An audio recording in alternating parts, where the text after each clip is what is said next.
everyone, my name is Tamara Chambers, this is Ike behind me, and this is Tamara Just Saw. And tonight, I went and saw A Quiet Place. I have crazy fingers because I'm going as the purple Great Fairy from Breath of the Wild tomorrow at C2E2 in Chicago. So I don't normally look like maybe a football fan. Is there any football teams with these colors? It's very bright. Do you ever say to yourself, man, I'm stressed right now. I wish there was a movie I could watch to just relax, and chill out, de-stress, just not care about something deeply. Well, I've got the film for you, the most relaxing film of 2018, A Quiet Place. It was so stressful. I've been real stressed the last few weeks, and this was just like, Tamara, my heart was just like yelling at me, like, Tamara, stop. Why are you here? Tamara, stop. But I couldn't drag myself away because the movie's excellent. I have been looking forward to seeing this film since I saw the very first trailer for it whenever ago. It's one of those concepts that you kind of put yourself inside, which I do with a lot of horror films. You're like, what would I do in this situation? Would I be somebody who died, or would I be somebody who lived? And you really do in this one. Like, what would I do in this silent world where I couldn't make a noise at all? And it's terrifying. Ike agrees as well. He loves it. I'm not going to do any crazy spoilers. There are a few things I'm going to expand upon that you saw in the trailer. You know, for instance, that in one scene, one of the kids knocks over a lamp and then monsters are attracted. You also know that Emily Blunt's character is pregnant and has a child in this crazy scenario of a world that they are living in. First of all, I want to talk about the acting. It was so crazy good. Emily Blunt and John Krasinski, Jim from The Office, are married in real life, and I was in an Uber on my way home to film this after seeing the film, and my Uber driver was like, oh my god, I want to see this so bad. You want to know how Emily Blunt got cast? And I was like, well, she's his wife. I mean, I don't know, I feel like it was like a perfect matching up. He's like, okay, so they were trying to find it, because John also helped wrote, and directed the film, as well as starred in. So they were looking for Emily Blunt's actress before it was Emily Blunt. And no one was really hitting it super hard, as the Uber driver story goes.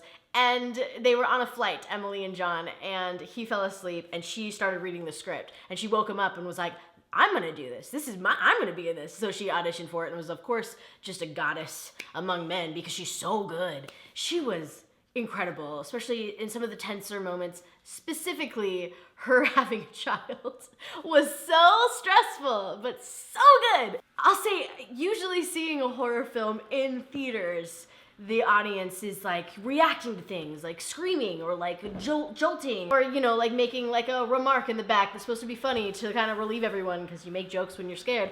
There was nothing in this theater. It was dead silent, and the tension, you could just cut it with a knife because everyone was just so stressed. You could feel people breathing around you, but that's about it. And that's a good sign of a good scary film. I don't know that I would call this horror, but I guess that's what it is. It felt more thriller, though there were some scary elements to it. But back to acting, John was so good and just lovable. It was like seeing Jim from The Office, but like more rugged and more invested. The best thing for me, though, is the children. I love seeing a film with good child actors, and these kids were stellar. Specifically, the little girl in the film, I don't know if she actually is, but she plays a deaf character, and she blew me away. Her ability to cry and look super, super invested and just, oh my god. Her being a deaf character added a lot because you assumed that in the beginning they're using sign language, and you assume that they are a stronger family unit in this world because they had to learn sign language before the fact. We started off the movie and it's only been 87 days since the monsters showed up. And I really like that in the film they go from like 87 days to like 200 days, to like 400 days, and you see what's changing. It's one of those films that's not like there's a beginning, middle, and end. It's not like a romantic comedy. It's just them living their lives. So there's no like, obviously there's conflict, but there's no like, you know, main conflict of the film that gets resolved. It's very much just them living their lives and, you know, terrifying horror What a blast. It's that good stress that you just want out of a film. This is what I thought about Dunkirk. That's a good example. Like, I'm like, that looks good. It looks like it's gonna be a good movie, but it's just gonna be 2 hours of absolute stress, nonstop stress the entire time. Whereas this was that. It was nonstop stress, but it was so like, ugh, like that good, like gets in your bones and you feel it. So I have 4 pages of notes really loosely sprawled out here, and I'm just gonna read all of the times that I felt stressed and felt the need to write something down. Here we go. Holy shit, so tense. My jaw is open wide after the first incident. It's so stressful. What? Scary. Oh my God, the baby. So stressed. No, baby, no. I'm so stressed. I am so stressed. Shit. And that's all. The monsters I will talk about. You get to see them fully.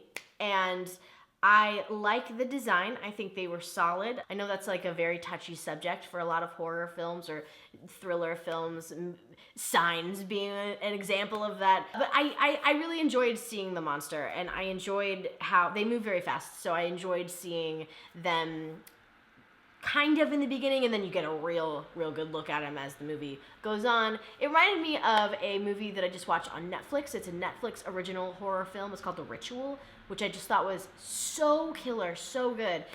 It's another one where you got to really see the monster up close and personal and like very detailed. And I think that that's really fun if it's a good looking monster, which in this case it was, so. I think that the story was really well paced between them living their lives, them just doing like real life shit, like, hey, I'm doing family activities, I'm playing Monopoly, okay, I'm cooking, I'm having a child, just normal, everyday things.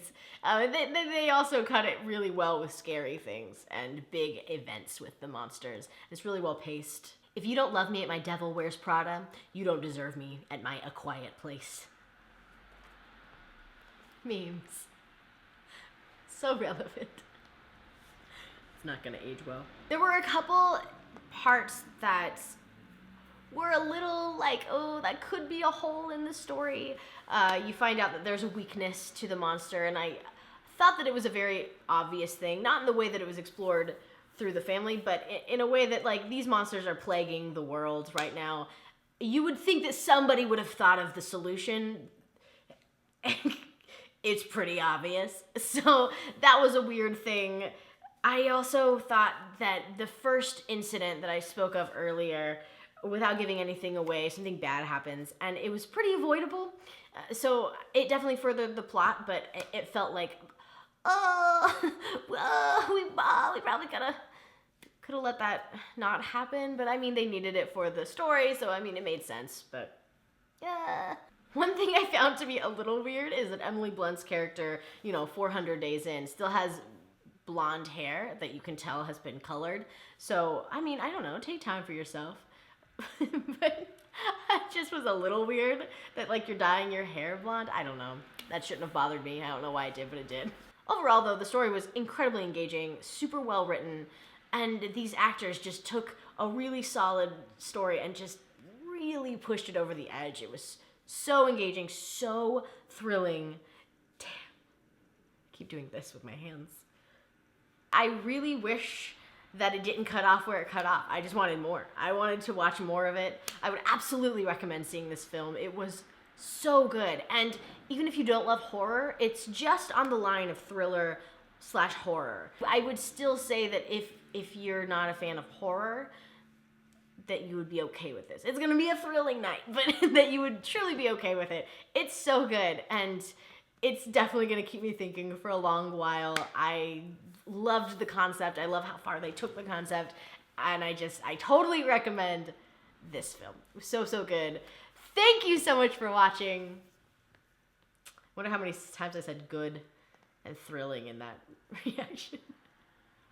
Thanks for watching. I really appreciate it. I will see you all next week. Bye.